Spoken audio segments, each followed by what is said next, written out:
ऋषि पंचमी के दिन नियम है, अगर कभी किसी भी नदी में हम स्नान करने के लिए जाएं, एक डुबकी लगाना चाहिए। कितनी डुबकी लगाई? एक डुबकी लगाने के बाद उसी नदी की मट्टी को, पत्थर को उठाकर घाट पर रखकर स्वस्तिक बनाकर उसकी पूजन अगर हल्दी से कर कर घी का दिया जला दिया जाता है तो घर में कभी लक्ष्मी की कमी नहीं होती। लक्ष्मी हमारे यहाँ टूट मान रहती है। किसी भी नदी में ना, किसी भी नदी में स्नान। भगवान देवादिदेव महादेव की कृपा से भादो के पावन महीने में जिस समय पर भगवान श्री गणेश जी महाराज का प्रागट्य हुआ है। गणेश क्या है? गणेश हमारा विवेक है, गणेश हमारी विनयता है। श्री गणेश जी महाराज हमारा विवेक भी है और श्री गणेश जी महाराज हमारी विनयता भी है, हमारी विनम्रता भी है। जो विवेक से काम करता है और विनम्रता में अपने जीवन को जीता है, समझ लेना कि वो गणेश जी की पूजन रोज करता है, प्रतिदिन कर रहा है, क्योंकि उसमें विनम्रता भी है, उसमें विवेक भी है। और बड़ी जरूरी है विनम्रता। अगर नहीं है आपके भीतर में तो आप परमात्मा को प्राप्त नहीं कर सकते। अष्ट विनायक में एक विनायक, सबसे प्रबल विनायक, अष्ट विनायक में सबसे प्रबल, जहां के वृक्ष भी मोर का रूप लेकर आवाज लगाते हैं शिव जी को, जहां की नदी सिंधुरासुर असुर के कारण कराह रही है, तो उस नदी का नाम भी कराह पड़ गया। ऐसे देवादिदेव महादेव, ऐसे मेरे शिव, ऐसे मेरे ओघड़ी, शंकर की पवित्र पावन भूमि मयूरेश्वर भगवान श्री मयूरेश्वर गणेश विनायक, अष्ट विनायक में एक विनायक।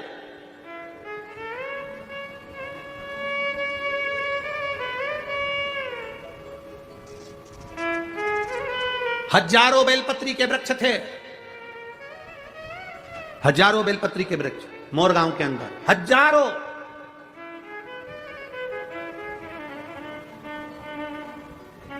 और शिव जी की अति प्रिय भूमि थी मोरगांव, अति प्रिय भूमि। पूना के इस पवित्र आनंद में, पूना के इस जिले के अंदर, पुणे के अंतर्गत ये मयूरेश्वर सुंदर गणेश जी के अष्ट विनायक में एक विनायक है। शायद हमारे हिसाब से तो अष्ट विनायक की पहली यात्रा यहीं से प्रारंभ होती होगी। जहां तक अगर विचार हो तो मयूरेश्वर से ही प्रारंभ होती।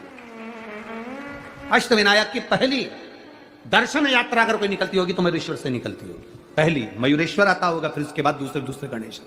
क्यों? हजारों बेलपत्री के वृक्ष, शिव जी की परम प्रिय भूमि। लोग कहते हैं मयूरेश्वर विनायक जहां विराज रहे हैं वहां केवल गणेश जी हैं। याद रखना, मयूरेश्वर विनायक के मंदिर में केवल गणेश जी नहीं है।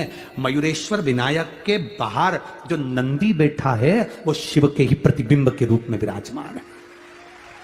शिव के रूप में पूरे भारत की भूमि पर कहीं पर भी भ्रमण कर लेना, गणेश जी के मंदिर के बाहर नंदी नहीं मिलेगा। कौन कौन गया है मयूरेश्वर विनायक का दर्शन करने? है कि नहीं नंदी? केवल एक, पूरी भारत की भूमि पर केवल एक गणेश का मंदिर, एक विनायक का मंदिर ऐसा है जिनके बाहर नंदी विराजमान है। वो नंदी क्यों है? उसका कारण यह शास्त्र है। ये पूना की भूमि, ये पुणे की जो धरा है, ये पुणे की जो भूमि है, ये कोई साधारण भूमि नहीं है। यहाँ बहुत देवताओं ने आकर तप साधना करी। मेरे महादेव की पवित्र भूमि है। एक शिवलिंग का वर्णन तो हमने अभी पिछली कथा में भी वर्णन किया था। पुणे के पास में, पुणे से शायद औरंगाबाद जाते हैं तो वहां एक शिवालय पड़ता है जहां भक्त के लिए नंदी थोड़ा सा खसक गया।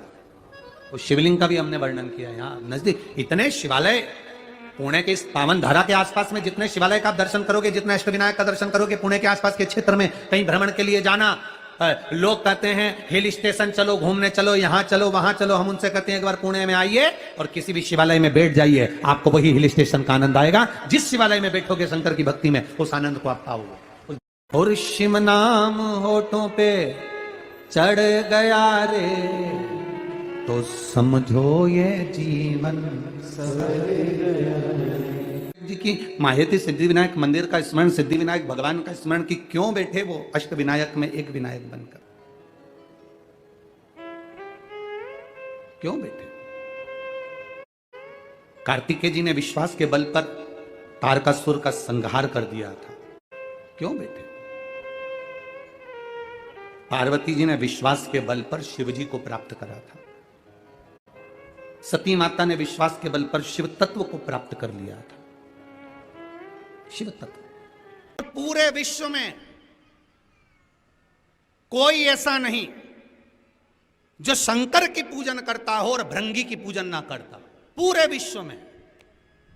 पर शिव पुराण कह रही है कि भृंगी की पूजन पूरा विश्व करता है। उस भृंगी ऋषि जो भगवान शंकर का आराध्य है, भगवान शिव का स्मरण करते हैं, भगवान शंकर का अनुमोदन करते हैं, भगवान शंकर के स्मरण में जो दिन रात डूबे रहते हैं, उस भृंगी की आराधना संपूर्ण विश्व करता है। जब शंकर की आराधना करता है तब वो कैसे करता है? क्योंकि भृंगी केवल शिव की आराधना में लगे रहते थे, शंकर का ही अनुमोदन करते थे। श्री शिवाय नमस्तुभ्यम, कुछ दूसरा आता ही नहीं था, केवल शंकर, शंकर के सिवा कुछ भी नहीं, केवल शिव। आज भी नियम है, जिसके घर में ज्यादा चूहे होते हैं ना, 5 लड्डू चतुर्थी के दिन सोबरी ऋषि के नाम लेकर घर में रख दो, जिंदगी में कभी चूहा नुकसान नहीं करेगा। घर में नियम बना लो, जिनके उदर से जुड़ी परेशानियां, जिनको पेट से जुड़ी जितनी प्रॉब्लम हो, भोजन ना पचता हो, एसिडिटी होती हो, या भोजन में जो भी तकलीफ है, बस एक नियम बनाओ। एक नियम आपके भीतर होना चाहिए, प्रतिदिन का एक नियम कि भोजन करने के बाद अपने हृदय को हाथ रखना है और हमें शिव का नाम पुकारना है। चाहे तो ओम नाद कर लो, ओम का उच्चारण भी अगर आप लंबा स्वर में कर रहे हो तो भोजन जो तुमने किया है वो पचेगा और तुम्हारे शरीर में कष्ट नहीं होगा, वो भोजन पच जाएगा। भारत की कथा कहती है, शिव महापुराण की कथा कहती है, भगवान द्वारकानाथ ने युधिष्ठिर से कह दिया कि इस राजसु यज्ञ को करने के लिए ऋषि पुरुष मृगा का होना जरूरी है। तो कहिए ऋषि पुरुष मृगा मिलेंगे कहां? इनकी कोई झोपड़ी है, इनकी कोई कुटिया है, इनका कोई स्थान है, इनका कोई नगर है, इनकी कोई स्थान नियुक्त है जहां जाकर इनको निमंत्रण दिया जाए और इनको बुलाया जाए और किया जाए। तो कह दिया भगवान द्वारकानाथ ने, हम भी नहीं जानते कि शंकर के भक्त ऋषि पुरुष मृगा कहाँ रहते हैं, बस इतना मालूम है कि वो शिव के भक्त हैं। एक बार अगर ऋषि पुरुष मृगा का दर्शन ही हो जाए तो जीवन सिद्ध हो जाए, जीवन सिद्ध हो। भारत की भूमि के ये वो ऋषि थे जिनका मुख पुरुष की तरह था, जिनकी आधा धड़, छाती तक का शरीर, वक्ष स्थल तक का शरीर पुरुष का था और वक्ष स्थल से नीचे का बाकी का शरीर मृग का था। हिरण का शरीर था आधा, आधा शरीर तो पुरुष का था और आधा शरीर हिरण का था। ऐसे ऋषि पुरुष मृगा थे, पुरुष मृगा।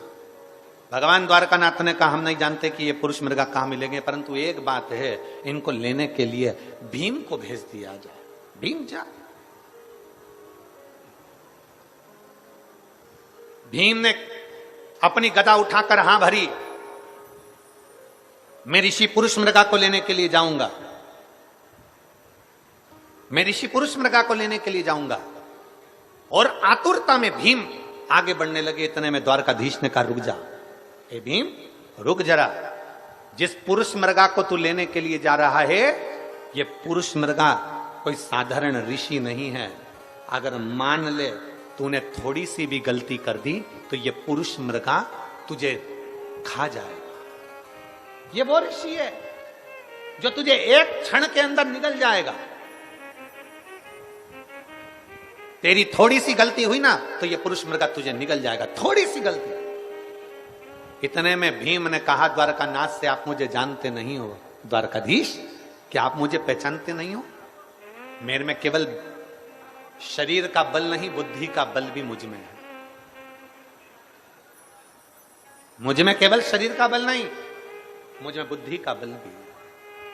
बुद्धि का। भगवान द्वारकानाथ ने कहा आगे तेरी मर्जी, पर याद रखना भीम, जरा सी चूक हुई, जरा सी गलती हुई तो ऋषि पुरुष मृगा तुझे निकल जाएंगे। भीम ने कहा चिंता मत करो, मैं लेने के लिए जाता हूं। भीम उठे, उत्तर दक्षिण पूरा पश्चिम ढूंढने के लिए चल दिए पुरुष मृगा को। पुरुष मृगा को ढूंढते ढूंढते भीम थक कर एक जगह पर बैठे थे। तभी उन्होंने देखा कि एक बानर, एक बंदर बैठा हुआ है, एक बानर बैठा हुआ। भीम ने आवाज लगाकर कहा तुम कौन हो? बानर के रूप में श्री हनुमान जी महाराज कहते हैं भीम तुम मुझे पहचाने नहीं, मैं भगवान राम जी के चरणों का दास हनुमान हूं। मैं भगवान राम जी के चरणों का दास हनुमान हूं, तुम मुझे पहचाने नहीं। भीम ने कहा हनुमान जी महाराज से, महाराज जी मैं तुम्हें पहचान नहीं पाया। भीम तुम थोड़े बेचैन से दिख रहे हो। भीम तुम्हारे चेहरे पर थोड़ी बेचैनी दिख रही है, तुम थोड़े बेचैन से नजर आ रहे हो, तुम्हारे चेहरे पर थोड़ी बेचैनी दिख रही है। क्या बात है भीम? भीम ने कहा मैं आपको क्यों बताऊं कि मुझे बेचैनी क्या है, मैं आपको क्यों बताऊं कि मुझे कष्ट क्या है, मैं आपको क्यों बताऊं कि मुझे तकलीफ क्या है। भीम ने बताना नहीं चाहा।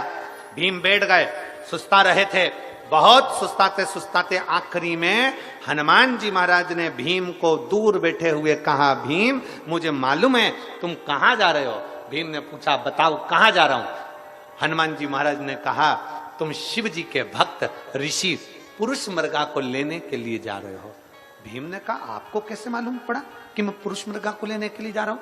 हनुमान जी बोले जो पुरुष मृगा शिव का भक्त है उसी तरह मैं भी शंकर भगवान का एक अंश हूं, इसलिए मैं हनुमान हूं। मैं हनुमान,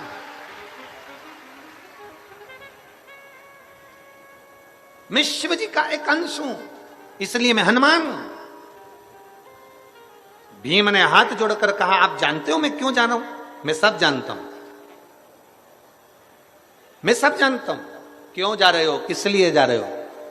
तब भीम ने कहा कि तो ये बताओ कि ऋषि पुरुष मृगा कहां मिलेंगे? भगवान श्री हनुमान जी महाराज ने कहा तुम ढूंढते रहो, ढूंढते रहो, एक न एक दिन तुम्हें पुरुष मृगा मिल जरूर जाएंगे। पर एक बात सुन ले भीम, तुझे पुरुष मृगा मिल जाएंगे ना तो वो तुझ में आपस में बात कर कर जब तूने ले जाना चाहेगा तो कोई ना कोई शर्त ऋषि पुरुष मृगा तेरे सामने रख देंगे। जब वो शर्त रखेंगे ना भीम, तब सुन तुझे मेरी याद आएगी। इसलिए मैं तुझे आज अपने शरीर के 3 रोम, 3 बाल शरीर के तोड़ कर दे रहा हूं। हनुमान जी महाराज बोले मैं अपने शरीर के 3 बाल तुझे दे रहा हूं, इन 3 बालों को, 3 रोमों को तू अपने पास रखना। इतने में भीम ने कहा मैं तुम्हारे 3 बाल क्यों लेकर जाऊं, तुम्हारे शरीर के 3 रोम क्यों लेकर जाऊं, इन केश को क्यों लेकर जाऊं? तब हनुमान जी ने कहा सुन रे भीम, जब पुरुष मृगा मिलेंगे तुझसे शर्त रखेंगे, तेरे साथ हस्तिनापुर जाने की जब शर्त रखी जाएगी उस जगह पर तुझे मेरी याद आएगी। ऋषि पुरुष मृगा जब तुझसे शर्त रखेंगे, ऋषि पुरुष मृगा को रोकने के लिए मेरे शरीर का एक बाल जब तू जमीन पर पटकेगा उससे 1000 शिवलिंग उत्पन्न हो जाएंगे। दूसरा रोम पटकेगा उससे 1,00,000 शिवलिंग उत्पन्न हो जाएंगे। तीसरा रोम जब तू पटकेगा उससे 1 करोड़ शिवलिंग उत्पन्न हो जाएंगे। मेरे हनुमान जी महाराज ने कहा भीम जब तू पुरुष मृगा से संकल्प लेगा, कुछ शर्त रखेगा, मेरे शरीर के ये शिवलिंग प्रकट करेंगे। और सुन भीम, पुरुष मृगा की एक आदत है, जितने शंकर के शिवलिंग मिलते हैं उतने शिवलिंग की वो स्नान करके पूजन करता है तब आगे बढ़ता है। अब तू सोच 1 रोम से कितने शिवलिंग हैं? जम के बोलो जरा।